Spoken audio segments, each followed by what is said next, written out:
देसी ननद का चुनाव प्रचार। गांव के सभी लोग एक साथ एक रैली में चलते हुए जा रहे थे। ओ लंगड़े मोर हाथ पर, ओ लंगड़े मोर हाथ पर। तभी वहां पर खड़ी हुई एक सीता नाम की लड़की अपने पिता से कहती है, पिताजी पिताजी, आखिर ये लोग चुनाव क्यों लड़ते हैं? इस चुनाव को लड़ने से आखिर होता क्या है? अरे बेटी, ये चुनाव है जो लोग एक दूसरे के साथ लड़ते हैं। चुनाव जो भी जीतता है सत्ता उसी के हाथ में होती है। यहाँ तक कि गांव की सारी जिम्मेदारियां और गांव के जो काम होते हैं सरकार चुनाव के बाद नेता को दे देती है। नेता उन सभी कामों को करता है।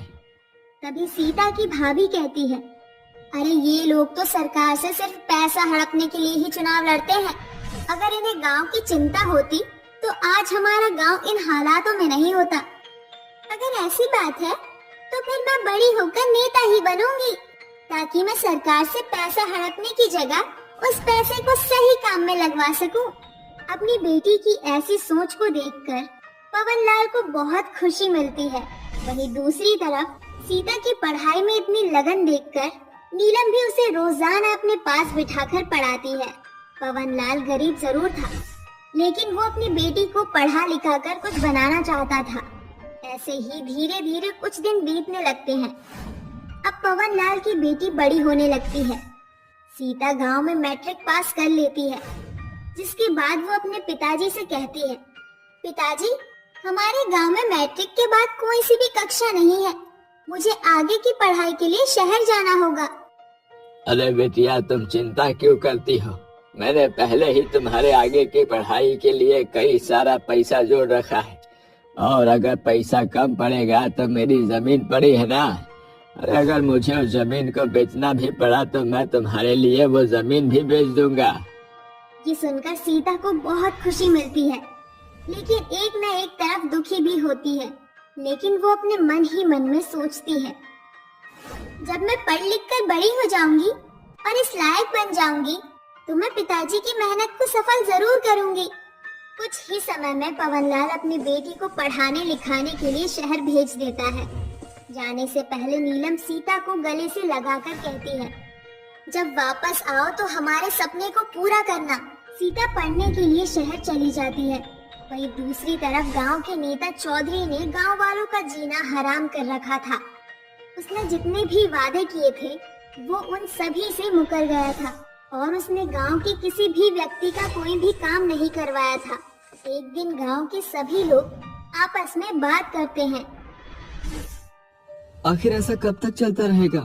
नेताजी ने हमारे सभी वोट तो ले लिए, लेकिन उन्होंने एक बार भी हमारे बारे में नहीं सोचा। अरे जब से चौधरी नेता बना है उसने 10 साल से हम लोगों की खेती बाड़ी करने के लिए सही से पानी तक नहीं दिया है।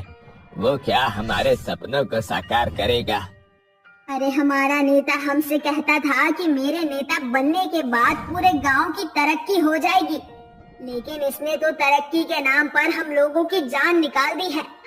काश कोई चमत्कार हो जाए और हमारे इस गांव में चौधरी के सामने कोई अच्छा नेता आ जाए जो हमारी परेशानियों को समझे।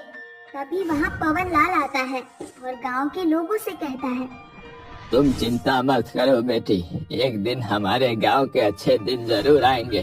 पवनलाल ऐसा कहकर वहाँ से चला जाता है, लेकिन कोई भी उसकी बात को सीरियस नहीं लेता।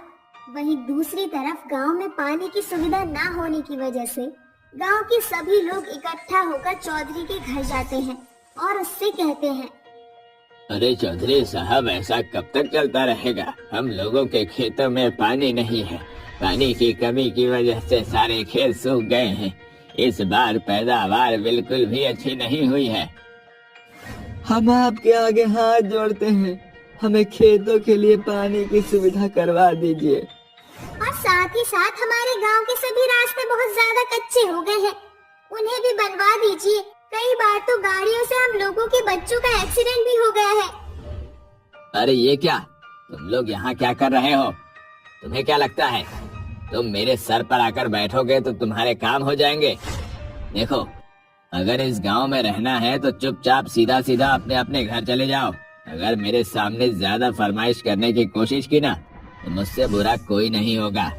मैं अपने गुंडों को तुम्हारे पास भेजूंगा और एक दिन में ही वो तुम सभी को यहाँ से हमेशा के लिए भगा देंगे। फिर ना तो तुम्हारे ऊपर छत रहेगी और ना कोई ठिकाना। चौधरी की धमकी से गांव के सभी लोग चुपचाप अपने घर की तरफ लौट आते हैं। देखते ही देखते गांव के लोगों को बहुत ज्यादा परेशानी होने लगती है। वहीं दूसरी तरफ सीता शहर से पढ़ाई करके वापस अपने गांव में आ जाती है और अपने गांव के हालातों को देखकर अपने पिताजी से कहती है, अरे पिताजी, ये गांव के क्या हाल हो गए हैं? आखिर चौधरी ने ऐसा क्या किया जो गांव एकदम वीरान हो गया है? तभी उसकी भाभी कहती है, अरे सीता, अब तुम्हें क्या बताएं? चौधरी ने गांव वालों का जीना हराम कर रखा है। अगर कोई उससे मदद मांगने जाता है तो वो उसे धमकी देकर भगा देता है। अगर ऐसी बात है तो अब मैं गांव वालों के लिए ये चुनाव लड़ना चाहूंगी और इस चुनाव को जीतकर मैं चौधरी को हराऊंगी और गांव के सभी कामों को करवाऊंगी। लेकिन बहना, चौधरी बहुत ताकतवर है, वो कुछ भी करवा सकता है। अरे भैया, जब मेरे साथ इतना ताकतवर भाई, अच्छा परिवार है तो मैं किसी चीज से नहीं डरती। अब तो चौधरी को मेरे नाम का खौफ होना चाहिए। 2 कौड़ी की लड़की की इतनी हिम्मत कि ये मेरे सामने मेरा मुकाबला करेगी? इसे तो मैं मिट्टी में मसल दूंगा। जाओ और उस लड़की को मेरे पास लेकर आओ। चौधरी अपने गुंडों को भेज ही रहा होता है कि तभी सीता खुद ब खुद चौधरी के घर पहुंच जाती है और उससे कहती है, तुझे क्या लगता है कि मैं तुझे ये चुनाव जीत जाने दूंगी और तू मुझे आसानी से मरवा देगा? अरे बुज़दिल है तू, पीछे से वार करता है, हिम्मत है तो सामने से वार कर। अरे वाह, तेरी हिम्मत की तो दाद देनी पड़ेगी। एक शेर की गुफा में तूने कदम रखा है, अब तू यहाँ से बचकर कहीं नहीं जाएगी। चौधरी ये कहता ही है कि तभी सीता के पीछे से पुलिस की बहुत सारी फौज आती है, जिसे देखकर चौधरी अपने गुंडों को इशारा करता है। तभी सीता कहती है, दरअसल मैं तो तुम्हें यहाँ पर मुबारकबाद देने आई थी कि सभी लोग मेरे साथ हैं और मैं तुम्हारे सामने चुनाव लड़ने वाली हूँ। तुम्हारा मुकाबला मुझसे है, ये बात हमेशा याद रखना। इतनी सारी पुलिस को देखकर चौधरी कुछ नहीं कर पाता, जिसके बाद सीता वहाँ से चली जाती है।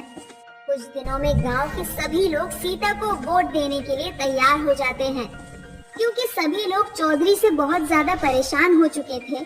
जैसे ही चुनाव वाला दिन आता है, गांव का हर एक बच्चे से बच्चा और बड़े से बड़ा व्यक्ति वोट देकर आता है, जिसके बाद सभी वोट मिलाकर सीता चुनाव जीत जाती है। मुबारक हो बेटी, तुम चुनाव जीत गई हो।